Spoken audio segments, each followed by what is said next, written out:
What is the reason for this failure to comply with the law? Thank you very much, Madam Chair. And on behalf of the members of the Commission, we'd like to thank you for this opportunity to speak to you. The LCCAP is indeed should be one of the centerpiece programs of the Climate Change Commission. However, there are several impediments to that.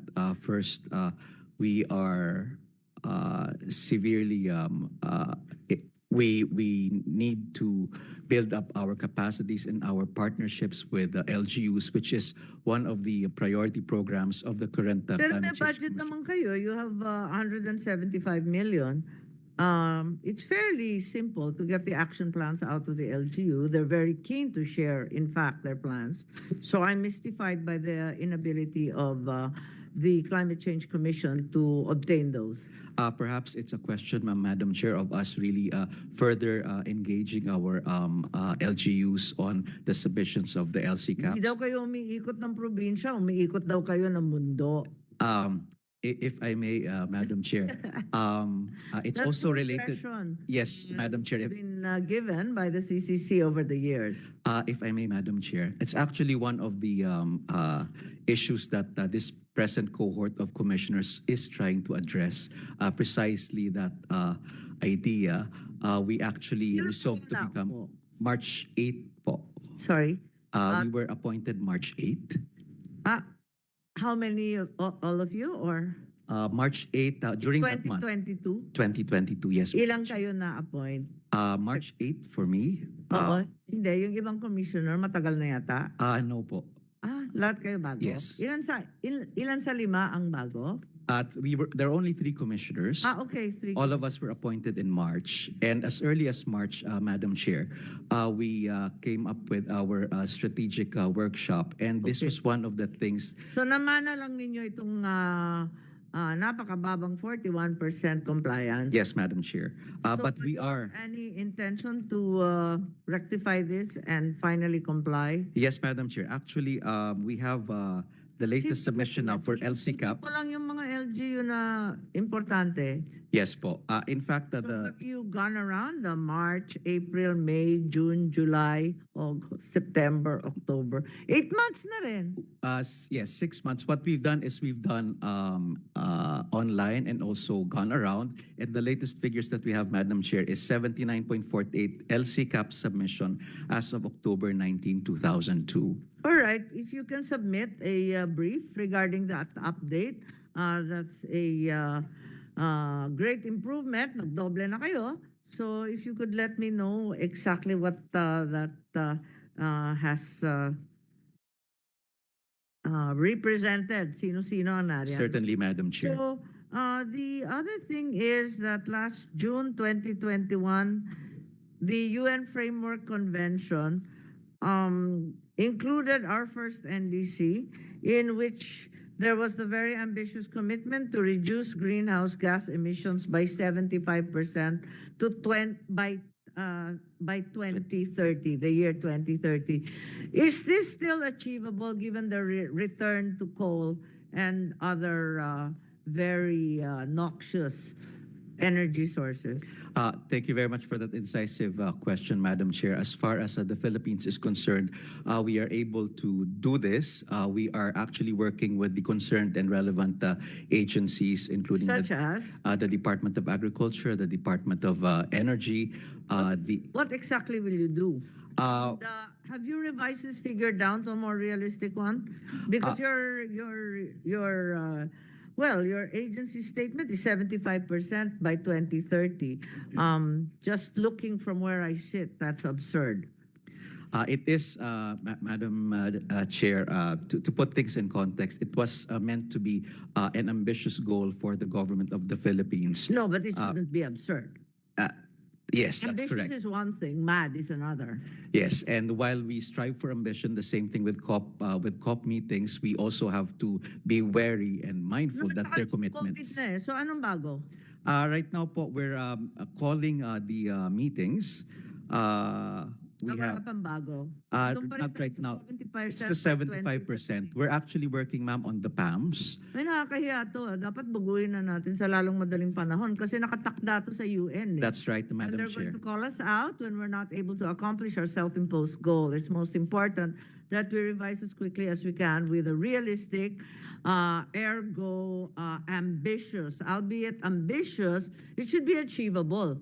We- Hindi we- man yung suntok sa buwan. We agree, Madam Chair, and that's why the meetings with the relevant agencies on the policies and measures is important. DA is not the main culprit. No po, we have, Yung number one na binanggit mo. hindi po, DA, Hindi, DNR. DOE talaga yan. Kasi Yes, that's right. sila magsasabi ng energy mix. That's right, yes. Kaya nga, bakit DA? It's just, Maliit lang yan. yes, that's correct, Madam Chair. Commercial farming natin, kakarampot lang. That's right, Madam Chair. Okay. What are your plans regarding the repeated problem year on year? Ang binabanggit lagi, ang People's Survival Fund na taon-taon talagang hindi nagagastos at binabawasan. Kaya parating tanggal ang mga budget ninyo. At least 1 billion is supposed to be allocated through donations, endowments, grants, etc. So what is the total amount provided for PSF? How is it disbursed? What is the status of this fund? Are you receiving them? Who else are you giving them to? Thank you very much, Madam Chair. PSF is again a 1 billion peso fund, and as of this point, the utility rate is 31%, and as of July 2002, with the remaining balance of 31% to date? That's correct, November Madam. na tayo? That's correct, Madam Chair. And if I may, 31% of the 1 billion. the 1 billion, original 1 billion, and if I may, Madam Chair, this is So, what's the plan? Magre-revert na naman yan. Every year, ganito, hindi nagagastos. Kaya hindi ko maintindihan kasi lahat ng agency humihingi ng pera sa inyo, pera na, naging bato pa. Ba't ganun? Madam Chair, thank you very much. This is again one of the issues that we want to confront head on because unlocking access to the People's Survival Fund is important because that is the mandate. We have coordinated with the Department of Finance, which is the chair of the PSF board. We have in fact gone around the country and checked with other LGUs.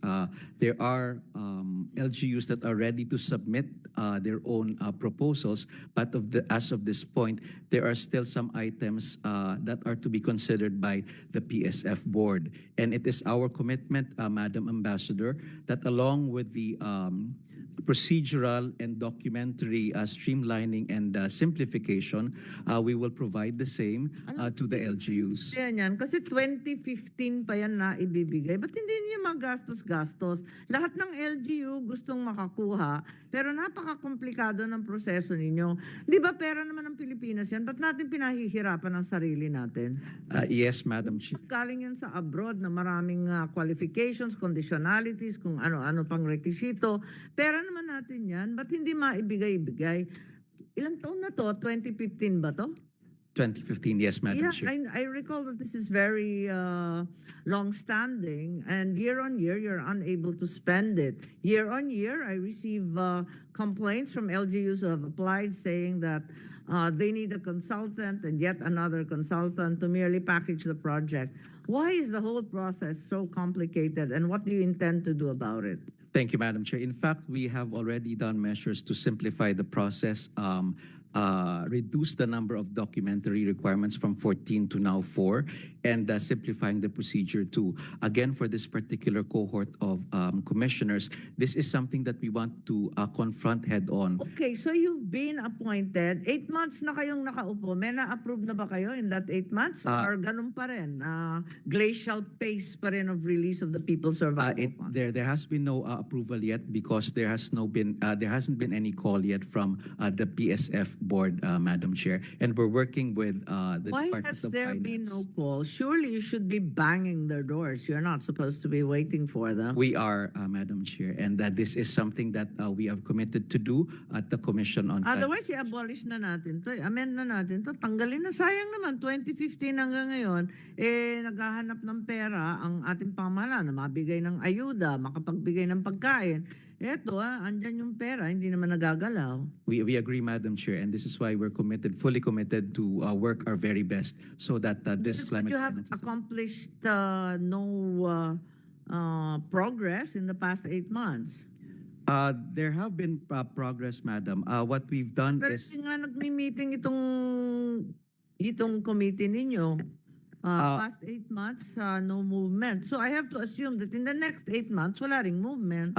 my movement, ma'am. What's been done is that we, apart from the big proposals, we've also opened up the project development grant, or the PDG, which is a sub-financial window, because in previous iterations of the commission, it was found out that there were some capacity building issues with regards to LGUs, and this is something that we have to address. And we totally understand that we have to do it. Something wrong with your setup.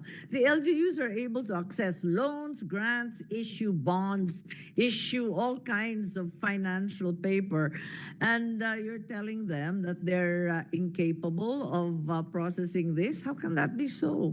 We have some extremely sophisticated and adept LGUs. I really Yes. contest this Yes, Madam. assertion that the LGUs are incapable. That's not so.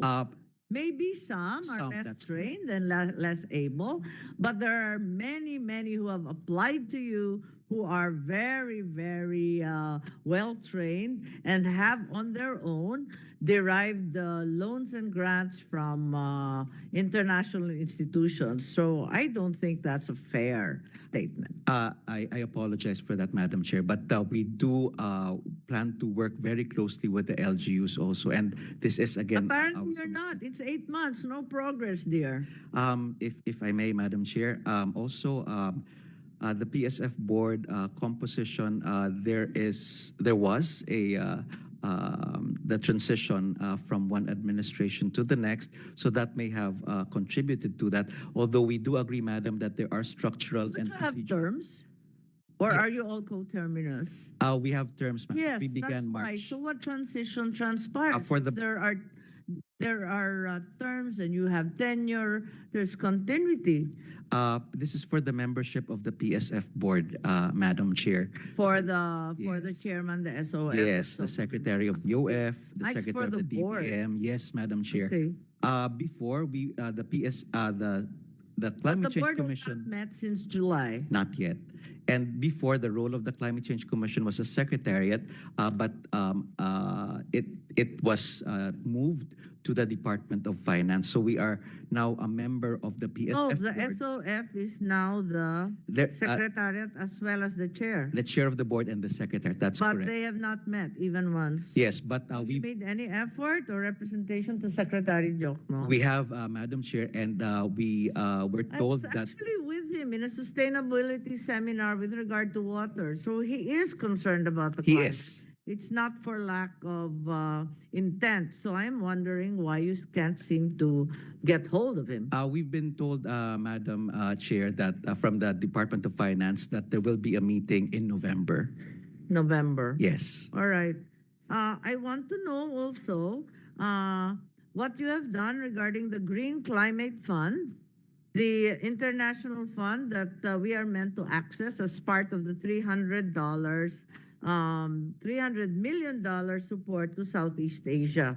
Meron na bang nakuha ang Pilipinas dyan? Yes, Madam Chair. If I may just turn it over to my colleague, Okay. Commissioner Herrera, All right. who's working on that. Thank you. Have we done anything? Have we derived any projects from the Green Climate Fund? Yes, Madam Chair, thank you. So far, ma'am, we have 5 approved projects under the Green Climate Fund. Okay. And the very first one was with Land Bank, supporting Pag-asa for multi-hazard early warning systems. Okay. I know that project, ma'am, is already under implementation. And then, ano pa And yung the iba? rest- Dati pa yan That's old. Opo, ma'am. So, Wala na bago since 2022. there are 2021. new four projects. Hindi yung pag-asa, tagal na yan Yan nauna Tapos hindi Correct. na nasundan. Yes, ma'am. O kaya nga. Yung bago-bago naman, from 2021 to the present. Yes, ma'am. Thank you po. For 2022, there was an approved project Climate Investor 2 Ano with yun? Climate Investor 2 is the Ano name yun? of the project approved in June by the Sorry, ano nga GCF yun? board. This is on sustainable transport and infrastructure. $145 million US dollars, but for Ang ingay-ingay po, sorry. many countries. Yeah, is it the other side? Talaga? Hindi tayo pwedeng makisuyo na may hearing po. Okay, sustainable transport and infra, sabi nyo? Ano yun? Yes, ma'am. So this is a facility for the countries involved to access. We don't have a specific proposal yet for the Philippines that is really at the detailed Wait, proposal. you're telling me, why? No, I'm asking you, what are the approved projects for the Yes, ma'am. Philippines? Ma'am, And actually, now it's you're telling approved. me, wala naman sa Philippines. Sorry, Bakit Madam mataas? Chair, if I may clarify. So this project approved already for the Philippines is a facility for accessing Pero wala financing. pa. Opo, a financing Okay, window. so 5 approved. Number 2 yan. Approved but no project. Correct, ma'am. Oh, how much is approved for the Philippines? It's I have to divide it. It's $145 million, but there are several countries. Let me just check. Opo. yeah. So it's a How many regional. countries? So 145. Surely you know what money is being granted to you? First thing I count every morning. Yes, Madam Chair. So this one was only approved in July 2022. So based on the dashboard of the GCF, ma'am, and November na po. the funded activity agreement is still being reviewed by So you both don't know how parties. much we have. So So it, okay lang. the Oh, money is sige. not yet with us, That's with the the second Philippines. project. Third, fourth, fifth. So there are also 3 in the pipeline already with the Lahat is the GCF pipeline. Secretariat. Teka, so yung pag-asa lang so far ang na-approve. It's not 5 projects. The Ah. others are all in the pipeline. Ma'am, the Pag-asa project and the ones I mentioned, and then there are 4 But the other one you mentioned, approved. sabi mo nga, it has to be worked out pa eh. Correct, ma'am. And then Kaya nga. may I add, other projects approved is the ASEAN Green Climate Facility with ADB. So that one is still also under review in terms of the funded agreement. Yes, until it happens, these are all theoretical. So right now, you're talking Right now, about ma'am, one project. it's only land bank that is under implementation. Kaya nga. So hindi yan 5. Iisa. Yes, Okay, ma'am, one there's only under one, and implementation. then you have credit facilities for 4. Is that correct? Yes, ma'am. So But the it's not other, yet certain what not they will yet look like. under implementation. Alright. So it's still, Ang tagal-tagal na kasi nitong Yes. Green Climate Fund. Wala pa napapala ang Pilipinas. We set up the Climate Change Commission in order to access its international funds to no avail. So may I request that you submit a brief justifying your existence. Di naman natin napapala yung Green Survival Fund na yan. Paano natin ma-justify na may Climate Change Commission na yan ang tanging trabaho? Madam Chair, if I may provide some background. Right sizing kayo, di ba? Ma'am, yung Green Climate Fund po talaga, it's already being, there's complaints also, or I may choose the word, the better word, challenges from countries to access it because really very technical ang kanilang requirements. In fact, Land Bank Pero needed 7 years na. 2 years po sa Land Bank just to reach application to approval, ma'am. So aside from the Land Bank project, the 4 others are still under legal review. Are they all land bank?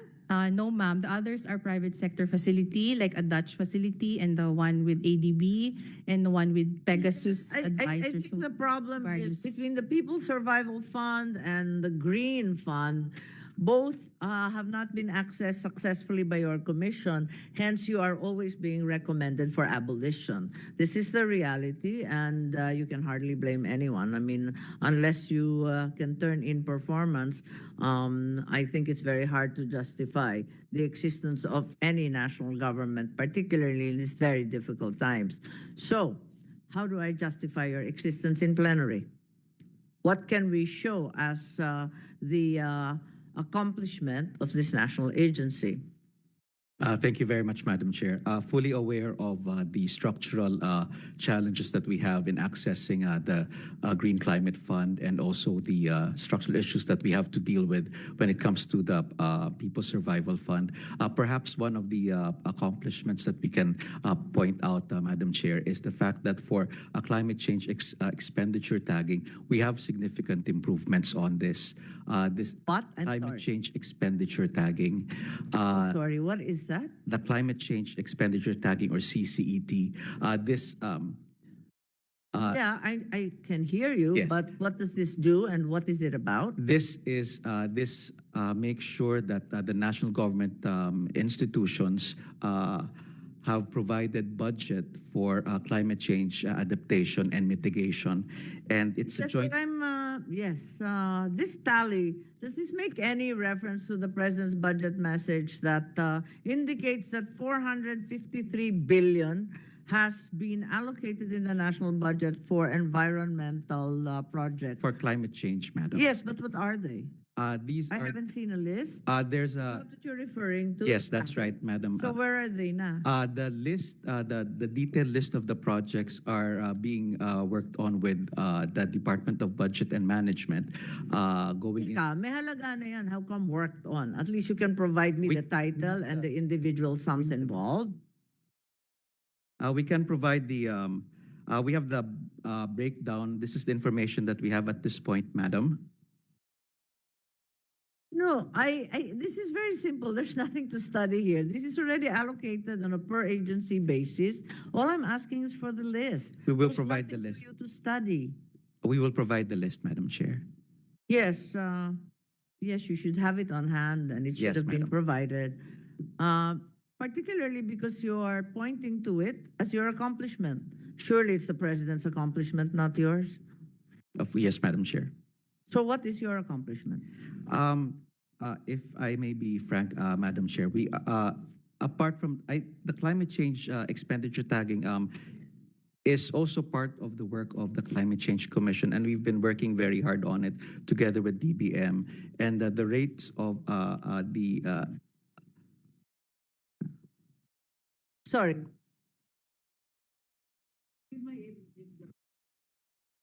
ma'am, I am sorry, I didn't say tally po, but can you give me the figures once again? Improvements for.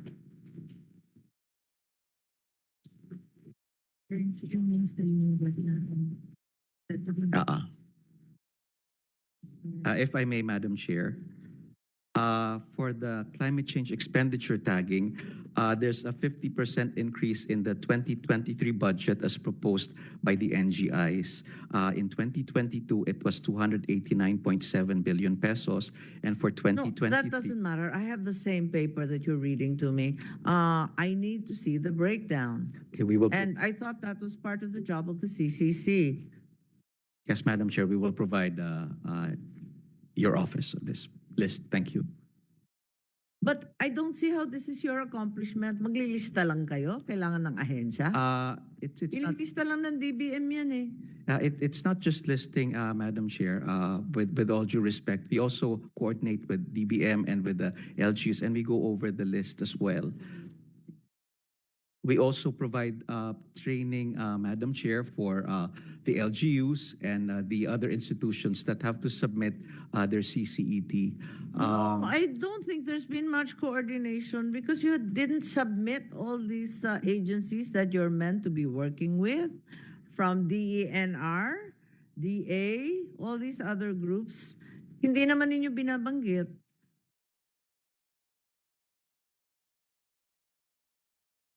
DBM, naglista. Andito sa budget on, liwaliwanag. I have the whole Yes, Madam list. Chair. Kaya nga nagtataka ako eh. Why you're claiming this as part of your accomplishment?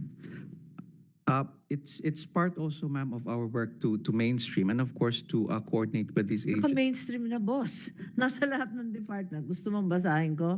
DARD, DA, State Universities and Colleges, DOE. You know this list. I have the same. Parehong hawak Yes, Madam natin. Chair. Lahat tayo nasa gobyerno. Yes, Madam Chair. Apologies for that. Anong dinagdag ninyo dito? It's under the arrangement and mechanism, Madam Chair, CCC is supposed to evaluate the climate proposals before they're submitted to the DBM. So You're just another layer. May sariling budget ng DENR. Hindi naman kayo pwedeng manghimasok doon. Mag-interfere kayo between DBM and DENR. I don't think that's right. perhaps it's not a question of being another layer or nanghihimasok po, but just to give, again, based on the mechanism that was established to just evaluate and go over that and make sure that there's a climate lens to that, Madam Chair. All of you have environmental backgrounds. You all have science backgrounds. Is that correct? We have, I have a background in diplomacy, Madam Chair. Yes, that's why I thought it did not connect to climate change. Okay lang. And then, is there anyone who's more science-based? We have, I am a BS Biology major, Madam Chair, and I have a license in environmental planning. That's right. I'm aware of that. And then, Madam Chair, I am a lawyer with background in environmental science. okay. And then, I'm a lawyer by profession, Madam Chair. 15 years in government administration. anything, I take care of anything environmental? uh, Not really. via development management. Okay, so at least two of you have background, so that should be sufficient. So this is valuable talent. I'm just mystified why you're involved with this tally. I mean, the DENR, for one, knows exactly what they're doing. So does the DA. They actually have a climate change unit. Most of them have a climate change unit. DPWH is very adept at flood control. They have no need of further instruction from you or anyone. So what is your role such that you can claim this as part of your accomplishment?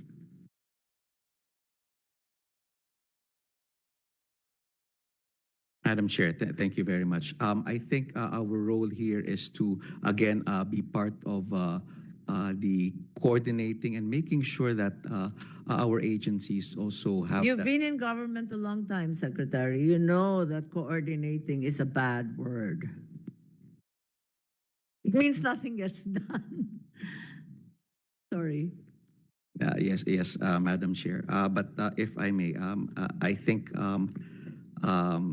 despite the realities and challenges that we are confronted with at this point in the Climate Change Commission, because to be frank, it is a huge a task for us. And this is why we come to you, Madam Chair, also to request assistance, because the agency also needs to, as you said earlier, right size to build our own capacities also to make sure that we're able to further carry out our mandates.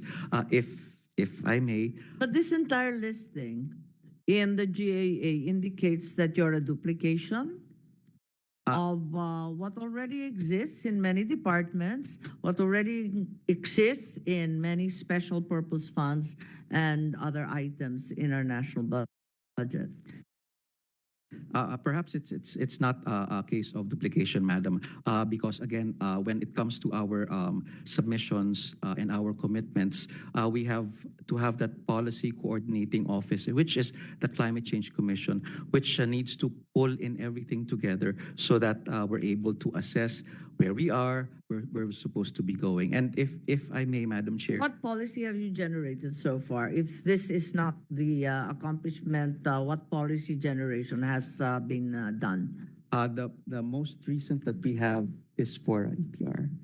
The most recent that we have, and we've worked very closely with our partners in the legislature, is the EPR, the Extended Producers Bill on the use of plastics, Madam Chair. And I attended the debates. There was no CCC representative. while there was no representative, Madam Chair, we were actually working on very closely with the legislative team on that, and we've provided our own inputs, and of course, we've worked on this issue as well.